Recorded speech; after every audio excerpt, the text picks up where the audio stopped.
দর্শকরা, যদি আমি তোমাদের বলি যে রাজা দশরথের আসল পুত্র রাম নন, রাবণ ছিলেন, তাহলে কি তোমরা বিশ্বাস করবে? সম্ভবত না। কিন্তু এটাই সেই রহস্যের সৌন্দর্য, যা হাজার হাজার বছর ধরে তোমাদের কাছ থেকে লুকানো ছিল। হ্যাঁ, রাবণ, যাকে আমরা রাক্ষস বলে মনে করেছিলেন, সে ছিল দশরথের রক্ত। আর রাম, যাকে আমরা পুজো করি, সে ছিল কেবল এক গুটি, যা ইতিহাস ভালোবাসার সাথে গোপন রেখেছে। তোমরা কি অবাক হয়েছো? ঠিক আছে, কারণ এটাই সত্য। এবং আজ তোমাদের এমন কিছু শিখাবে যা তোমাদের মেরুদণ্ডকে কাঁপুনি দেবে। কিন্তু দর্শকরা, খুব গুরুত্বপূর্ণ কিছু কথা আছে। আমি তোমাদের অনুরোধ করতে চাই। গরুড় পুরাণে বলা হয়েছে যে কেউ গল্প ছেড়ে যায়, তা সে গল্প হোক বা গল্প, যে তার সম্পূর্ণভাবে শোনে না, সে তার পুরো জীবন সুখী হবে না, আর পরিবারে সর্বদা দুঃখ নিমজ্জিত থাকবে। এবং সবচেয়ে বড় অভিশাপ হলো তার পরিবারে যে কোনো মহিলার জন্য, সে স্ত্রী হোক বা কন্যাই হোক, বিধবা হওয়ার যন্ত্রণা পাবে। এটি শাস্ত্রে বর্ণিত একটি সত্য। তাই আমি আপনাকে হাত জোড় করে অনুরোধ করছি যে এই গল্পটি থামানো না, দয়া করে এটি শেষ পর্যন্ত শুনুন। কারণ এটি কেবল একটি গল্পই নয়, এটি এমন সত্য যা হাজার হাজার বছর ধরে আপনার কাছ থেকে লুকিয়ে ছিল। তাই আসুন এই একটি গল্প শুরু করি যা আপনার আত্মাকে নাড়া দেবে এবং আপনার বিশ্বাসের ভিত্তিকে নাড়া দেবে। অযোধ্যায় একটি ছিল একটি উজ্জ্বল সকাল। সূর্য উঠেছিল নদীর ওপর, সূর্যের কিরণ ঝলমল করছিল এবং রাজা দশরথের প্রাসাদ সোনালি আলো স্নান করেছিল। চারিদিকে শান্তি বিরাজ করছিল, কিন্তু প্রাসাদের ভেতরে ঝড় বইছিল। দশরথের রানী কইকেয়ী তার ঘরে অস্থির ছিলেন। তিনি একটি পুরাণ চিঠি ধরেছিলেন এবং এটি পড়ার সময় তার চোখে শুরু হয়ে তার কথাগুলো যেন একটা গভীর রহস্য উন্মোচিত হতে চলেছে। দশরথ, তোমার পুত্র রাম নয়, রাবণ আমার রক্ত। এবং তোমার চিঠিতে লেখা ছিল, এই চিঠিটি তার কারণ নয়, লঙ্কার রানী মন্দোদরীর কাছ থেকে এসেছে। কইকেয়ীর হৃদয় ধড়ফড় করছিল। সে চিন্তায় ডুবে গেল। রাবণ কিভাবে লঙ্কার রাক্ষস রাজা হতে পারে? এটা মিথ্যা। দশরথ এবং মন্দোদরীর নয়। কিন্তু চিঠির প্রতিটি শব্দ তার মনে অনুপ্রাণিত হয়েছিল। গল্পটি শুরু হয় যখন দশরথ ছোট ছিলেন। তখন তিনি কেবল অযোধ্যার রাজা ছিলেন না, একজন সাহসী যোদ্ধাও ছিলেন, যিনি যুদ্ধের জন্য বন ও সমুদ্র পেরিয়ে দূর দূরান্ত ভ্রমণ করতেন। একবার এক যুদ্ধের সময় দশরথ লঙ্কার তীরে গিয়েছিলেন। সেখানে তিনি মন্দোদরীর সাথে দেখা করেছিলেন, যিনি তখন রাক্ষস রাজার কন্যা ছিলেন। মন্দোদরীর সৌন্দর্য এবং তার জ্ঞান দশরথকে মোহিত করেছিল। তার বন্ধু হয়ে ওঠে এবং তারপর বন্ধুত্ব প্রেমে পরিণত হয়। কিন্তু এই প্রেম গোপনই থেকে যায়, কারণ দশরথকে অযোধ্যার সিংহাসনে উত্তরাধিকার হতে হয়েছিল এবং মন্দোদরীকে তার বংশের মর্যাদা বজায় রাখতে হয়েছিল। তারপর এক রাতে যখন ঝড় ওঠে এবং সমুদ্রের ঢেউ ওঠে, দশরথ এবং মন্দোদরী একে অপরকে প্রতিশ্রুতি দেন যে তাদের প্রেম চিরকাল বেঁচে থাকবে, এমনকি যদি পৃথিবী তা প্রত্যাখ্যান করে। সেই রাতেও পরে দশরথ অযোধ্যায় ফিরে আসেন এবং মন্দোদরী লঙ্কায় থেকে যান। কয়েক মাস পরে মন্দোদরী জানতে পারেন যে তিনি একটি সন্তানের মা হতে চলেছে। তিনি গর্ভবতী। সন্তানের জন্ম রাবণ নামে হয়েছিল, কিন্তু দশরথ কখনো তা জানতে পারেনি। মন্দোদরী এই গোপন কথাটি তার হৃদয়ের কাছে রেখেছিল। তিনি রাবণকে পিতার নাম বলেননি, কারণ তিনি চাননি তার পুত্র দুটি জগতে বিভক্ত হোক। রাবণ বড় হতে থাকে এবং তার শক্তি, বুদ্ধিমত্তা এবং উচ্চাকাঙ্ক্ষা তাকে লঙ্কার রাজা করে তোলে। কিন্তু তার হৃদয়ে সর্বদা একটি শূন্যতা রয়ে যায়, যেন সে কোনো অপূর্ণ সত্যের জন্য অপেক্ষা করছে। অযোধ্যায় ফিরে দশরথ কইকেয়ী, কৌশলা ও সুমিত্রাকে বিয়ে করেন। তার 4 পুত্র ছিল, রাম, লক্ষ্মণ, ভরত এবং শত্রুঘ্ন। সব কিছু ঠিকঠাক চলছিল, কিন্তু এখন কইকেয়ী হয়ে হাতে একটি চিঠি এসেছিল। তিনি দশরথকে এটি দেখাবেন কিনা তা সিদ্ধান্ত নিতে পারছিলেন না। তিনি একটি সত্য হয়, তাহলে রামের কি হবে? আর রাবণ, তিনি কি সত্যই দশরথের পুত্র? কইকেয়ী চিঠি লুকিয়ে রেখেছিল, কিন্তু তার মনে প্রশ্নের ঝড় ওঠে।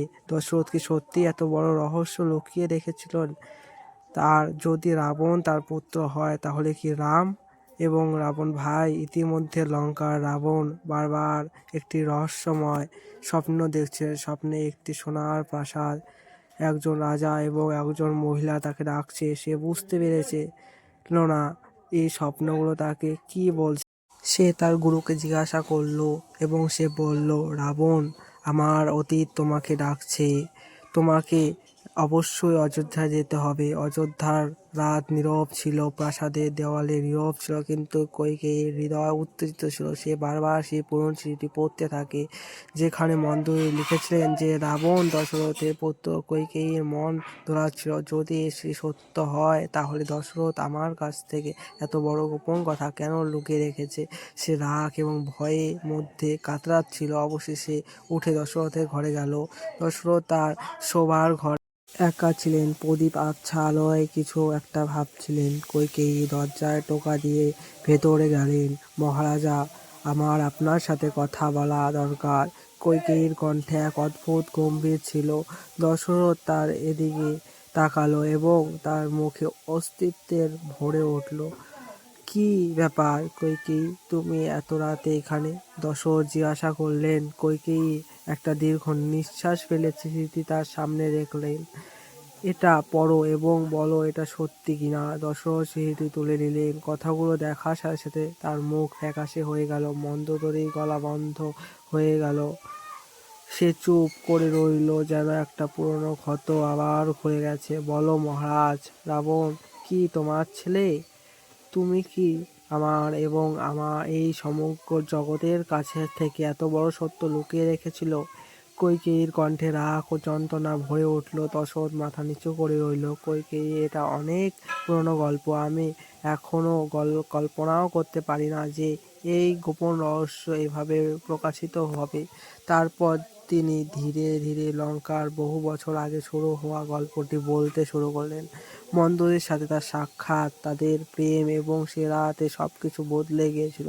কিন্তু দশরথ একটা জিনিস স্পষ্ট করে দিলেন, আমি মন্দোদরীর গর্ভ থেকে কেউ জন্মগ্রহণ করবে না তা জানা ছিল না। এটা বাচ্চার জন্ম হয়েছে সেটা আমি জানতাম না। সে আমাকে কোনোদিনও বলেনি। কইকেয়ী রেগে বললেন, তাহলে এখন কি? যদি রাবণ তোমার পুত্র হয় তাহলে অযোধ্যার ভবিষ্যৎ রামের অধিকার। আর যদি এটা বেরিয়ে আসে তাহলে মানুষ কি বলবে? দশরথ চুপ হয়ে রইলেন, কিন্তু তার মনে একটা ভয় জাগাচ্ছিল। রাবণ যদি এই সত্য জানতে পারে তাহলে কি হবে? এদিকে লঙ্কা রাবণ তার সৈন্যবাহিনী নিয়ে অযোধ্যায় যাওয়ার প্রস্তুতি নিচ্ছিলেন। তার স্বপ্ন আরও স্পষ্ট হতে থাকে।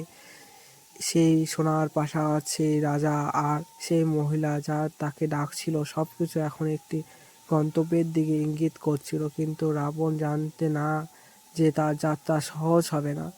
লঙ্কা থেকে অযোধ্যা যাওয়ার রাস্তাটি বন, নদী এবং বিপদে ভরা ছিল। এবং সবচেয়ে বড় বিপদ ছিল এটাই, কুম্ভকর্ণ তার নিজের ভাই রাবণকে লঙ্কা ছেড়ে যেতে দিতে চাইতেন না। কুম্ভকর্ণ রাবণকে থামানোর জন্য চেষ্টা করেছে। ভাই, তুমি কেন এই স্বপ্নের পিছনে ছুটছ? লঙ্কা তোমার, তুমি এর রাজা। অযোধ্যায় গিয়ে তুমি কি পাবে? রাবণ তাই তার কথা উপেক্ষা করল। কুম্ভকর্ণ, আমার মনে একটা প্রশ্ন আসে এবং অযোধ্যায় আমি তার উত্তর পাব। রাবণ তার সেনাবাহিনী প্রস্তুত করে লঙ্কা ত্যাগ করল, কিন্তু পথে ঘন বনে এক রহস্যময় ঋষির সাথে তার দেখা হলো। ঋষি রাবণের দিকে তাকিয়ে বললেন, লঙ্কার রাজা, তুমি যে সত্য খুঁজছো তা পাবে, কিন্তু এর মূল্য খুব ভারী হবে। রাবণ হেসে বলল, সাধু, আমি রাবণ, আমি কোনো মূল্যকে ভয় পাই না। কিন্তু ঋষির চোখে একটা ঝলক ছিল, যেন সে জানতো পরবর্তী কি ঘটতে চলেছে। অযোধ্যায় কইকেয়ী এবং দশরথের কথোপকথন অসমাপ্ত রইল। ঠিক তখনই খবর এলো যে লঙ্কার রাজা রাবণ অযোধ্যার দিকে এগিয়ে আসছেন। দশরথের মুখে ভয় এবং বিস্ময়ে ভরে গেল।